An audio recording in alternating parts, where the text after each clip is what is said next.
বন্ধুরা এই বানানগুলো একটু লক্ষ্য করুন। কিছু কিছু বাংলা বানান রয়েছে যেগুলোর শেষে রি উচ্চারণ আসে, হয়তো রয় রসইকার অথবা রয় দীর্ঘইকার আসে। তো কোন সময় রসইকার আসবে আর কোন সময় দীর্ঘইকার আসবে, তো সেইগুলো ডিসাইড করতে আমরা অনেক সময় বিভ্রান্তিতে পড়ে যাই। তো এক সহজ উপায়ে আমরা সেই বিভ্রান্তিটা যতটুকু সম্ভব দূর করে নেওয়ার চেষ্টা করব। আশা করি এই টেকনিকে আপনি এই ধরনের বানানে প্রায় 90% বানান ঠিক করে নিতে পারবেন। তো দেখুন এখানে এই সাইডের বানানের মধ্যে সরকারি, কর্মচারী, পথচারী, আবেদনকারী, ভিখারি, জুয়ারি, ডুবুরি, পূজারি। ওই সাইডে দেখুন সরকারি, দরকারি, তরকারি, পাইকারি, মাঝারি, রকমারি। তো এগুলিতে রস্বইকার ব্যবহার হচ্ছে আর ওগুলিতে দীর্ঘইকার ব্যবহার হচ্ছে, কিন্তু কেন ভাই? এগুলিতে কেন দীর্ঘইকার, এগুলিতে কেন রস্বইকার হচ্ছে? তো সহজ একটা উপায় রয়েছে। দেখুন এইসব বানানে যতটা বানান রয়েছে সেগুলো হচ্ছে ব্যক্তিবাচক।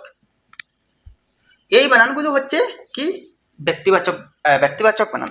তো এইরকম শেষে যদি রি উচ্চারণ থাকা বানান ব্যক্তিবাচক হয়ে থাকে তাহলে আমরা দীর্ঘইকার ব্যবহার করবো। যেমন সহকারী, সহকারী বলতে কোন একজন ব্যক্তি বোঝাচ্ছে, কর্মচারী ব্যক্তি বোঝাচ্ছে, পথচারী ব্যক্তি বোঝাচ্ছে, আবেদনকারী, ভিখারি, জুয়ারি, ডুবুরি, পূজারি, এই সবগুলোই ব্যক্তিকে বোঝাচ্ছে। ডুবুরি মানে যে ডুব দেয়, পূজারি যাকে দিয়ে পূজা করানো হয়, অর্থাৎ পুরোহিত।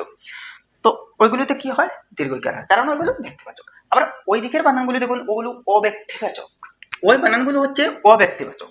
তো সেই ক্ষেত্রে আমরা দীর্ঘইকার ব্যবহার করতে পারবো না, রস্বইকারই ব্যবহার করবো। যেমন সরকারি, সরকারি বলতে কোনো ব্যক্তিকে বোঝাচ্ছে না। সরকারি, দরকারি, তরকারি, পাইকারি, মাঝারি, রকমারি। রকমারি মানে হচ্ছে বিভিন্ন। তো এইগুলিতে ব্যক্তিকে বোঝাচ্ছে না, তাই রস্বইকার ব্যবহার হচ্ছে। আবার এগুলোর ব্যতিক্রমও থাকতে পারে। যেমন একটা ব্যতিক্রম আছে উপকারী। উপকারী যে শব্দটা, সেটাতে দীর্ঘইকার ব্যবহার হচ্ছে, কিন্তু সেই উপকারী শব্দটা আমরা ব্যক্তিবাচক হিসেবে ব্যবহার করতে পারি আর অব্যক্তিবাচক হিসেবে ব্যবহার করতে পারি। যেমন আমি বলতে পারি যে এই বইটি আমার খুব উপকারী। তো এই যে বই যেটা রয়েছে সেটা ব্যক্তি নয়, সেটা একটা অব্যক্তিবাচক শব্দ, বস্তুবাচক শব্দ। তো এই ক্ষেত্রে আমরা দীর্ঘইকার ব্যবহার করতে পারলাম। হ্যাঁ, আবার একটা ব্যক্তিবাচক হতে পারে। এরকম আরো দুই একটা ব্যতিক্রমী শব্দ পেতে পারেন। কিন্তু আশা করি এই টেকনিকের মাধ্যমে আপনি এই ধরনের বানানের 90% ঠিক করে নিতে পারবেন। তো যদি ভিডিওটি ভালো লাগে তাহলে লাইক করে আর চ্যানেলটি সাবস্ক্রাইব করে আপনার এই বাইটার পাশে থাকুন।